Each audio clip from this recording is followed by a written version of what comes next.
Assalamualaikum warahmatullahi wabarakatuh. Yang saya hormati Ibu Bapak Asesor pada sertifikasi dosen tahun 2026. Perkenalkan, nama saya Hidayat S. Komemkom selaku dosen tetap program studi Sistem Informasi Fakultas Ilmu Komputer Universitas Tomakaka Mamuju. Dengan penuh rasa tanggung jawab dan komitmen terhadap pengembangan pendidikan tinggi di Indonesia, izinkan saya menyampaikan pernyataan diri dosen atau PDD dalam rangka unjuk kerja terdama perguruan tinggi atau UKT-PT pada bidang pengajaran. Video ini dibuat sebagai bagian proses sertifikasi dosen yang diselenggarakan oleh Kementerian Pendidikan Tinggi, Sains dan Teknologi atau Kemendikti-Saintek tahun 2026. Pada semester genap, saya mengampu mata kuliah pemrograman visual berbobot 3 SKS. Adapun deskripsi mata kuliahnya, pada kesempatan ini saya akan memaparkan rencana pembelajaran semester atau RPS mata kuliah pemrograman visual sebagai pedoman pelaksanaan perkuliahan selama 1 semester. Mata kuliah ini membahas konsep dan teknik pengembangan aplikasi desktop menggunakan Moorland Delphi 7.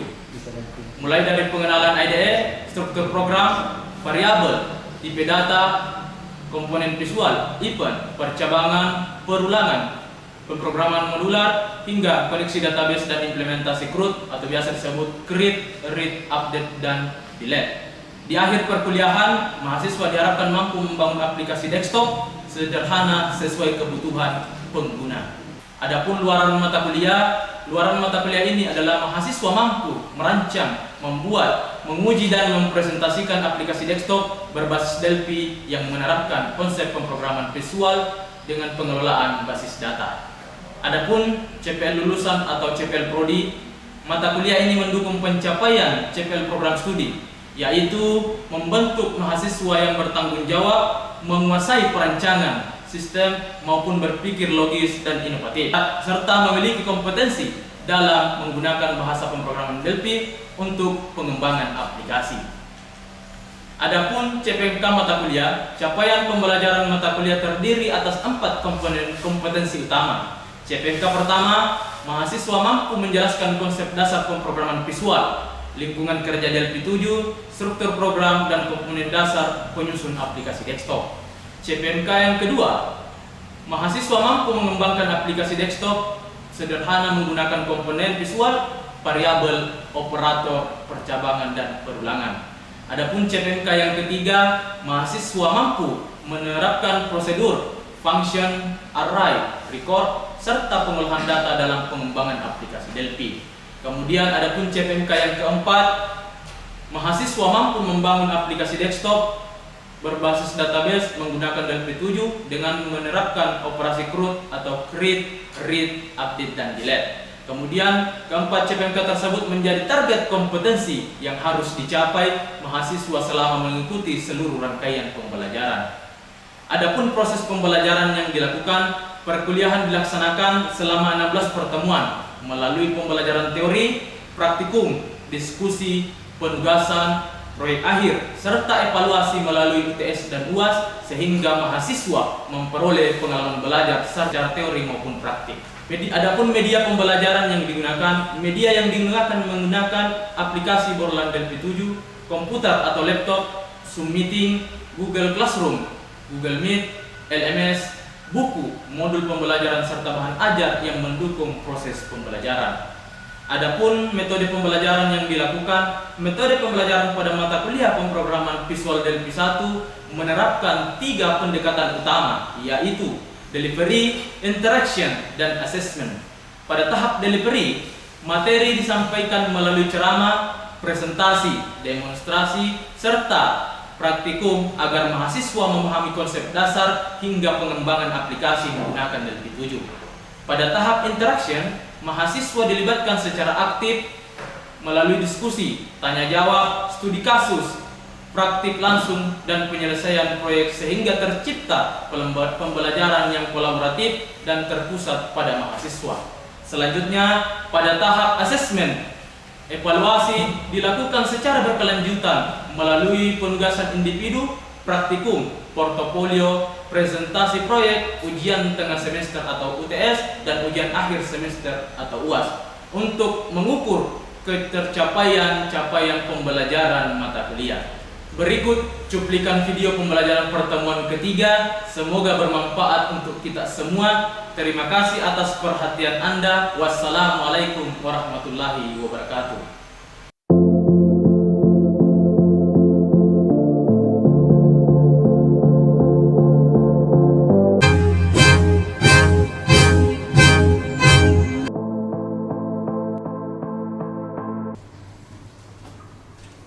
Bismillahirrahmanirrahim. Assalamualaikum warahmatullahi wabarakatuh.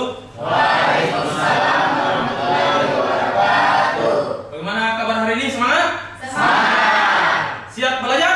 Siap. Oke, jadi hari ini kita akan melanjutkan pertemuan kita. Namun hari ini adalah sudah masuk pertemuan ketiga, ya, terkait dengan mata kuliah kita yaitu pemrograman visual Delphi, yang dimana kita akan membahas terkait dengan pengenalan dasar program Delphi, variabel, konversi tipe data, dan pengenalan format data. Namun sebelum kita masuk ke dalam materi, sebaiknya saya absen dulu ya untuk mengecek terkait dengan kehadiran adik-adik sekalian atau teman-teman sekalian untuk di mata kuliah ini.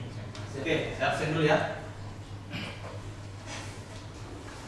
Oke, kita sudah mengabsen. Selanjutnya kita akan melanjutkan materi. Tetapi sebelum kita membahas materi pertemuan hari ini, kita akan mereview dulu pertemuan kita di minggu sebelumnya atau di pertemuan kedua. Jadi saya membutuhkan 2 orang mahasiswa untuk memberikan terkait dengan atau menyampaikan review materi kita di minggu sebelumnya atau di pertemuan kedua.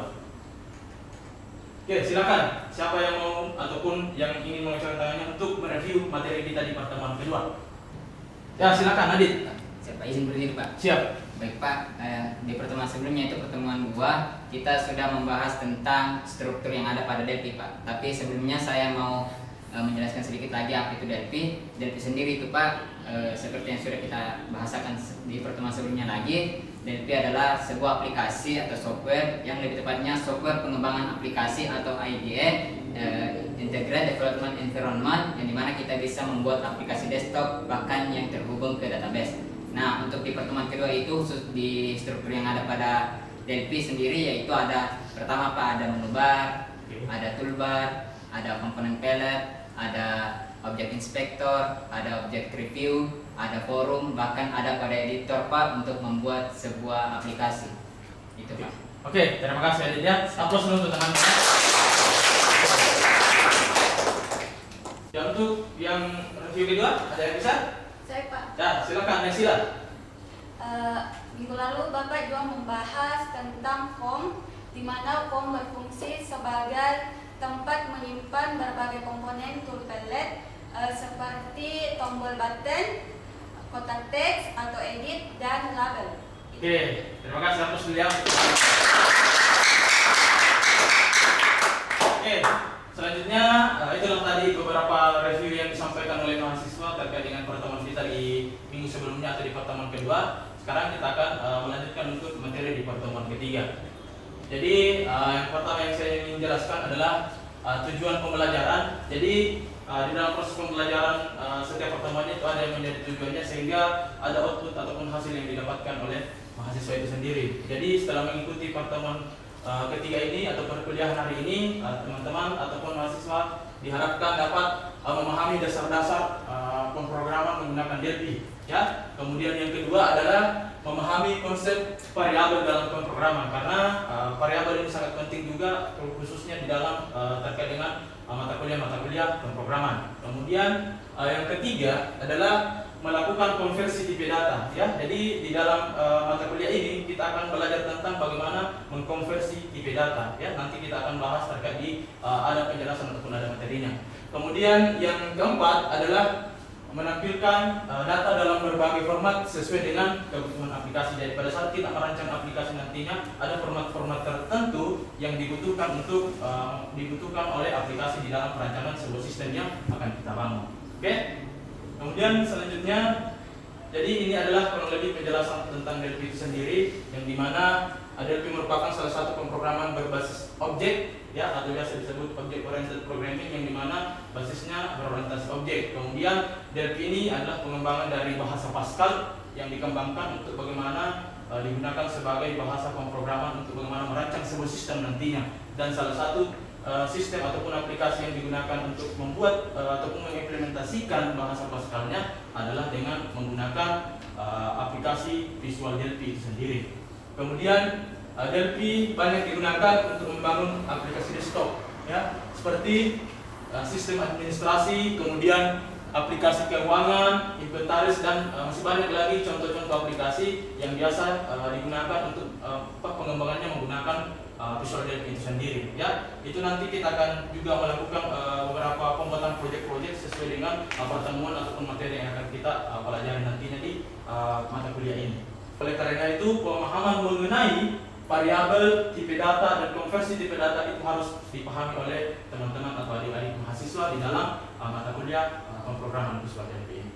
Oke, selanjutnya, jadi Delphi itu merupakan sebuah kumpulan instruksi yang ditulis menggunakan bahasa objek Pascal. Ya, seperti yang saya jelaskan tadi bahwa Delphi ini mengimplementasikan yang namanya bahasa Pascal. Kemudian untuk menyelesaikan suatu pekerjaan tertentu, program tersebut dijalankan oleh compiler. Jadi nama aplikasi yang digunakan untuk menjalankan nantinya adalah namanya Delphi sendiri, ya. Kemudian sehingga menghasilkan aplikasi yang dapat digunakan oleh pengguna. Contohnya tadi aplikasi inventaris, aplikasi keuangan, dan banyak lagi contoh-contoh aplikasi yang menjadi output dari Delphi itu sendiri, ya. Oke, selanjutnya ada beberapa hal yang perlu dipahami ataupun yang perlu diketahui oleh adik-adik sekalian di Delphi itu sendiri. Yang pertama ada namanya project, ya. File project merupakan file utama yang berfungsi sebagai titik awal eksekusi program. File ini menghubungkan seluruh unit yang digunakan dalam aplikasi. Jadi pada saat kita merancang ataupun membuat namanya ataupun menggunakan aplikasi Delphi, output dari aplikasi yang kita buat ada namanya file project. File project ini adalah file yang digunakan teman-teman pada saat ada ingin dirubah tampilannya, kemudian ada ingin dirubah perintah dari programnya. File project inilah yang digunakan untuk mengedit ataupun merubah dari segi desain yang kita buat, sehingga bisa direparasi kembali ataupun dimodifikasi oleh teman-teman terkait dengan tampilan aplikasinya. Kemudian yang kedua ada namanya unit. Unit berisi kode program yang ditulis menggunakan bahasa objek Pascal. Semua logika program ditulis pada file ini. Jadi unit ini akan muncul di bersamaan pada saat kita mengklik yang namanya code editor. Unit ini akan tersimpan juga sebagai bagian dari project Delphi itu sendiri untuk bagaimana agar logika programnya itu tersimpan sesuai dengan apa yang kita rancang di aplikasi Delphi-nya. Kemudian yang ketiga ada namanya form. Form merupakan tampilan visual aplikasi. Semua komponen seperti button, label, edit menu, dan komponen lainnya disimpan dalam file ini. Jadi form ini seperti yang dijelaskan tadi bahwa tempat untuk meletakkan komponen-komponen seperti edit, button, kemudian komponen-komponen yang lain untuk bagaimana sebagai tata letak ataupun tempat untuk meletakkan desain dari aplikasi yang dirancang oleh teman-teman. Oke, sampai sini paham ya? Oke, selanjutnya struktur program Delphi, ya. Jadi struktur program Delphi itu seperti yang kita lihat di atas. Jadi pada saat kita membuka kode editor, maka ada struktur yang terbentuk. Yang pertama ada namanya unit, kemudian yang kedua ada namanya interface, kemudian yang ketiga ada namanya uses, kemudian yang keempat ada namanya implementation, kemudian yang terakhir ada namanya end. Oke, kemudian selanjutnya variabel. Variabel adalah lokasi di dalam memori komputer yang digunakan untuk menyimpan data sementara selama program dijalankan. Jadi nilai yang disimpan pada variabel dapat berubah sesuai proses yang dilakukan dari program. Jadi variabel ini menyimpan nilai, tetapi nilai itu akan bisa berubah sesuai dengan proses yang kita lakukan di dalam menjalankan aplikasinya. Yang pertama itu adalah menyimpan data secara sementara. Jadi seperti yang dilihat di atas, ya. Jadi menyimpan data secara sementara. Di sini variabelnya menggunakan tipe data string, kemudian di begin atau deklarasinya ada nama Andi. Nama Andi ini akan berubah berdasarkan sesuai dengan inputan yang kita masukkan karena dia menggunakan tipe data string. Kemudian yang kedua menyimpan hasil perhitungan. Jadi seperti yang kita lihat deklarasinya menggunakan variabel. Kemudian di sini sudah ditentukan variabelnya bahwa panjang, lebar, luas, kemudian diikuti oleh tipe data integer. Setelah deklarasinya kemudian ada keterangan bahwa panjangnya itu 10, lebarnya 5, kemudian luas panjang dikali lebar. Ini untuk implementasi penyimpanan hasil perhitungan. Kemudian yang ketiga ada menyimpan masukan dari pengguna. Jadi contohnya variabel kemudian ada nama diikuti oleh tipe tipe data string, kemudian nama ini menyimpan masukan dari pengguna, berarti pengguna yang melakukan proses inputan untuk menentukan siapa nama string yang nanti terinput di dalam bagian ini. Kemudian yang keempat adalah mempermudah proses pengolahan data. Jadi di sini sudah dideklarasikan juga variabelnya, ada harga, jumlah, total, sehingga di bagian begin-nya itu sudah dideklarasikan bahwa harganya sekian, jumlahnya sekian, kemudian pada saat harga dan jumlahnya sekian maka akan muncul total untuk penjumlahan harga dan memunculkan jumlah dari harganya sesuai dengan jumlah yang kita masukkan. Kemudian yang terakhir, mengurangi penulisan data secara berulang. Jadi seperti yang dilihat bahwa di sini juga menggunakan variabel, kemudian nilainya diikuti oleh integer. Yang dimaksud di sini mengurangi penulisan data secara berulang bahwa nilai ini tipe datanya adalah integer, kemudian nilai ini disamakan dengan nilai 80, sehingga nilai tidak usah lagi diinput di sini 80 karena secara otomatis sistem sudah membaca bahwa nilai itu sama dengan 80, maka tinggal ditambah 10 untuk memunculkan hasil yang baru. Sehingga yang dimaksud di sini mengurangi penulisan data secara berulang, angka 80 ini tidak ditulis berulang kali di pada bagian ini, seperti itu. Ya. Oke, kemudian selanjutnya ada aturan dalam penamaan variabel. Ini juga penting untuk teman-teman sehingga nantinya pada saat memberikan penamaan pada variabelnya tidak sembarangan. Ada aturan-aturan yang harus diperhatikan untuk penamaan sebuah variabel. Yang pertama itu diawali huruf, ya. Kemudian yang kedua tidak mengandung spasi. Kemudian yang ketiga tidak menggunakan simbol khusus. Kemudian yang keempat tidak menggunakan kata kunci Delphi. Nah, seperti yang tampil di depan, di sini ada dua contoh. Saya sudah menampilkan atau mengambil sampel contoh yang benar dan contoh yang salah, sehingga teman-teman ada perbandingan bahwa ternyata penulisan variabel seperti ini aturannya tidak sesuai, penulisan yang seperti ini aturannya sesuai. Ya, seperti itu. Jadi kita ambil contoh yang pertama. Nama mahasiswa ini kita lihat, nama mahasiswa ini diawali dengan huruf. Kemudian yang berikutnya dia tidak mengandung spasi. Nama mahasiswa ini bersambung tanpa spasi. Kemudian dia tidak menggunakan simbol khusus yang digunakan Delphi itu sendiri. Kemudian yang berikutnya tidak menggunakan kata kunci Delphi. Jadi makanya contoh ini dianggap benar untuk penulisan ataupun lolos dari aturan penamaan variabel. Kemudian kita lihat contoh yang salah pada contoh yang di atas. Di sini ada 1, 2, 3 nama. Ya, 1, 2, 3 nama ini merupakan contoh yang salah karena yang pertama dia tidak diawali dengan huruf, ya. Kemudian yang kedua dia tidak tidak diawali dengan huruf, sehingga di sini sudah salah untuk penamaan variabelnya. Kemudian tidak mengandung spasi, memang tidak mengandung spasi, tetapi dia tidak diawali dengan huruf sehingga dia tidak memenuhi beberapa aturan untuk penentuan variabel ini. Jadi kalau misalkan dia memenuhi 3 tetapi dia tidak memenuhi 1, berarti itu tetap dianggap tidak menyesuaikan dengan aturan penamaan variabel. Oke, kemudian yang berikutnya kita lihat contoh begin.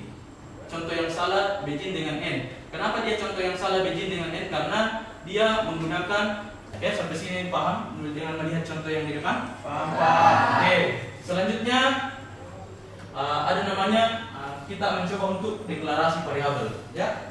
Deklarasi variabel seperti contoh yang ada di depan. Di sini variabelnya itu jelas, ya, itu disimpulkan dengan var, ya. Nah, inilah contoh deklarasi variabelnya. Yang pertama, nama ini menggunakan tipe data string karena nama ini input tipe data yang digunakan untuk penulisan dalam bentuk teks, ya, seperti itu. Kemudian umur ini kenapa tipe datanya adalah integer? Karena umur ini menggunakan angka, maka tipe datanya adalah integer, ya. Kemudian deklarasi yang berikutnya adalah nilai. Dia menggunakan tipe data real. Real ini maksudnya adalah tipe data yang tunggal, sehingga nilai ini maksudnya contohnya misalkan A, B, dan C, seperti itu. Kemudian kita masuk di slide berikutnya. Nah, ini perlu teman-teman pahami dan ketahui tipe data yang ada, tipe data yang harus teman-teman pahami dan mengerti. Yang pertama ada namanya tipe data integer, ya. Jadi tipe data integer ini adalah tipe data yang digunakan untuk bilangan bulat. Bilangan bulat contohnya 10, 20, 300, 200, 100. Itu adalah tipe data yang digunakan oleh integer atau bilangan bulat. Kemudian yang berikutnya ada tipe data real, ya. Tipe tipe data yang digunakan untuk bilangan desimal. Nah, contohnya bilangan desimal ini 10 yang ada koma-komanya, ya, itu bilangan desimal seperti itu. Kemudian yang berikutnya ada chart. Nah, tipe data ini digunakan untuk satu karakter. Contohnya misalkan A, B, C dan seterusnya, ya, karakter. Kemudian yang berikutnya string. Tipe data string digunakan untuk menyimpan teks. Jadi biasanya kalau ada inputan nama ataupun alamat itu biasa pasti menggunakan yang namanya tipe data string, ya. Kemudian yang berikutnya ada boolean, ya. Jadi tipe data ini hanya menyimpan dua nilai saja. Yang pertama true, kemudian yang kedua adalah false, ya. Jadi dia hanya menyimpan dua keterangan ini, yaitu true dengan false.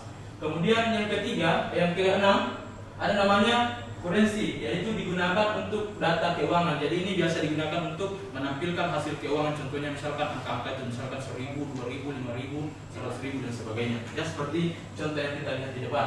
Kemudian yang berikutnya ada tipe data date. Saya rasa date ini sudah sangat jelas juga. Tipe data yang digunakan untuk menyimpan keterangan tentang tanggal. Oke, selanjutnya, sekarang waktunya adalah quiz time. Teman-teman sudah siap? Siap. Siap? Siap. Apa fungsi kode editor? Saya Pak, Ya, silakan Yusuf. izin Pak Ya. Tapi Pak, sesuai dengan pertanyaan Bapak, apa itu kode editor? Yang saya ketahui yaitu kode editor berfungsi sebagai tempat untuk implementasi bahasa pemrograman logika programmer, Pak. Oke, terima kasih Yusuf ya. Oke, terima kasih atas antusiasnya teman-teman untuk menjawab quiz time kita hari ini. Oke, sekarang kita lanjut untuk materinya. Jadi materi selanjutnya adalah konversi tipe data. Jadi konversi tipe data adalah proses mengubah suatu data dari suatu tipe menjadi tipe data lain agar dapat diproses pada program. Jadi konversi tipe data adalah merubah tipe data yang satu kepada menjadi tipe data yang kedua. Itu namanya dikonversi. Ya, seperti contohnya kita lihat di depan. Nanti akan saya perlihatkan bagaimana contoh-contoh konversi tipe data. Ada beberapa konversi tipe data yang harus dipahami oleh teman-teman untuk di mata kuliah ini. Oke, saya jelaskan yang pertama. Yang pertama adalah string to integer, yaitu mengubah string menjadi integer. Ya, seperti ini. Jadi di sini contohnya nilai ini string itu adalah tipe data yang menginput ataupun inputannya berupa teks, ya. Nah, sedangkan kalau integer adalah tipe data yang menginput ataupun inputannya berupa angka. Berarti ini adalah string to integer ini adalah merubah dari teks ke angka. Kemudian yang berikutnya sebaliknya ada integer to string. Jadi integer to string ini adalah merubah angka ke teks, ya. Kemudian yang berikutnya ada string to float, yaitu mengubah string menjadi sebuah angka real, ya, yang dimana masih ingat tadi real? Ya, real itu adalah tipe data yang inputannya yang menggunakan koma-koma, ya, desimal. Oke. Jadi merubah teks menjadi sebuah angka desimal, ya. Kemudian yang berikutnya adalah float to string, yaitu merubah angka desimal menjadi sebuah teks. Kemudian yang berikutnya date to string adalah merubah angka desimal ataupun merubah tanggal menjadi angka ataupun menjadi sebuah string, ya, atau teks, ya. Kemudian yang berikutnya adalah teks yang dirubah menjadi sebuah keterangan data atau tanggal. Contohnya seperti yang dilihat di depan sini, ya. Jadi itu fungsi dari konversi pada date itu sendiri. Kemudian yang berikutnya, ini yang perlu diperhatikan oleh teman-teman, ya. Kesalahan yang sering terjadi, ya. Beberapa kesalahan umum saat menggunakan variabel dan konversi tipe data antara lain. Yang pertama, menggunakan variabel tanpa dideklarasikan. Jadi dia menulis variabel, tetapi dia tidak menuliskan deklarasinya. Contohnya tadi nama apa tipe datanya, name apa tipe datanya. Itu yang dimaksud deklarasi. Dia hanya menuliskan variabelnya, tetapi dia tidak mendeklarasikannya. Kemudian yang kedua, salah memilih tipe data sehingga terjadi kesalahan perhitungan. Harusnya tipe data yang dia gunakan adalah tipe data integer, tetapi dia menggunakan misalkan tipe data real atau dia menggunakan tipe data string. Makanya setiap data yang diolah harus betul-betul dipahami bahwa tipe data yang diolah tersebut memang harus menggunakan tipe data yang seharusnya. Misalkan string, ya harusnya string, integer harusnya integer. Kemudian yang berikutnya melakukan konversi tipe data yang tidak sesuai, misalnya menggunakan string to integer untuk data yang bukan angka, ya. Jadi konversi tipe data juga ini harus disesuaikan karena jangan sampai bukan peruntukannya untuk konversi tipe data tersebut yang digunakan, ya. Nah, itu yang perlu dipahami. Kemudian yang berikutnya tidak melakukan validasi input sebelum konversi sehingga program dapat menghasilkan runtime error, ya. Jadi harus tidak melakukan validasi sebelum proses input dilakukan sehingga tidak terjadinya nanti ataupun dapat menghasilkan yang namanya runtime error. Oke, sekarang kita masuk di sesi tanya jawab. Siapa tahu dari apa yang saya tampilkan atau jelaskan di depan ada mungkin hal yang belum dipahami oleh adik-adik sekalian. Silakan mengajukan pertanyaannya, ya. Oke, ada yang mengajukan pertanyaan? Saya Pak, Oke, silakan Ahmad. terkait penjelasan Bapak tadi, yang ingin saya tanyakan, apa perbedaan konversi tipe data integer to string dengan string to integer? Oke, terima kasih pertanyaannya Ahmad. Oke, pertanyaannya adalah apa perbedaan antara konversi tipe data integer to string dengan string to integer? Ya, jadi integer to string adalah konversi tipe data yang merubah data tersebut dari angka menjadi sebuah teks. Sedangkan kalau string to integer adalah sebuah konversi tipe data yang data tersebut diubah dari teks menjadi sebuah angka. Oke, bagaimana Ahmad? Jelas? Jelas Pak. Oke, terima kasih ya Ahmad. Oke, jadi itu tadi mungkin masih ada yang menanyakan? Ada ya? Oke, kalau sudah tidak ada, sesi selanjutnya ya kita masuk di kesimpulan ya. Jadi kesimpulan adalah dasar pemrograman Delphi 7 dimulai dengan memahami struktur program, penggunaan variabel tipe data, konversi tipe data dan teknik penyajian data. Variabel berfungsi sebagai tempat menyimpan data selama program dijalankan, sedangkan tipe data menentukan jenis nilai yang dapat disimpan. Ya, jadi kemudian selanjutnya konversi tipe data diperlukan agar dapat diproses dengan benar, terutama saat menerima input dari pengguna. Selain itu, penyajian data dengan format yang tepat akan membuat hasil pengolahan informasi menjadi lebih jelas. Jadi itu merupakan kesimpulan dari pertemuan kita di pertemuan ketiga ini. Yang pastinya teman-teman sudah memahami terkait dengan apa saja tipe data, kemudian yang berikutnya apa saja variabel-variabel tersebut, dan kemudian berikutnya adalah memahami terkait dengan konversi tipe data. Ya, sehingga nantinya pada saat kita melanjutkan pertemuan selanjutnya, teman-teman sudah memahami dan sudah bisa mengimplementasikan apa yang kita pelajari di pertemuan ketiga pada hari ini. Oke, selanjutnya sebelum kita keluar ya, jadi ada tugas yang harus dikerjakan teman-teman, tugas individu yang nantinya insya Allah akan dikumpul di pertemuan selanjutnya. Jadi insya Allah kita periksa ataupun ketemu nanti tugasnya di minggu depan ya, di pertemuan keempat. Oke, selanjutnya ya tiba kita di penghujung pertemuan hari ini. Jadi sebelum mungkin saya tutup pertemuan hari ini, saya mempunyai quote sebagai motivasi untuk belajar teman-teman terkait dengan quote yang akan saya sampaikan hari ini. Setiap bab adalah kesempatan untuk belajar menjadi programmer yang lebih baik. Apabila teman-teman menjadi programmer kemudian tidak ada bab yang ditentukan, berarti tidak ada tempat untuk belajar evaluasi, karena bab itu adalah sebuah error yang harus dicari tahu teman-teman, sehingga logika programnya ataupun pengetahuannya teman-teman menyelesaikan bab tersebut akan bertambah. Karena biasanya orang bilang tidak error tidak asik ya, makanya error program itu biasa, tetapi menjaga akan sangat senang, akan terasa puas apabila bab itu bisa diselesaikan dengan logikanya teman-teman sendiri. Oke, mungkin itu pertemuan kita hari ini. Terima kasih atas pertemuan hari ini, kesempatan yang diberikan oleh adik-adik juga di pertemuan ketiga ini. Insyaallah sampai ketemu di pertemuan keempat nantinya. Terima kasih. Assalamualaikum warahmatullahi wabarakatuh.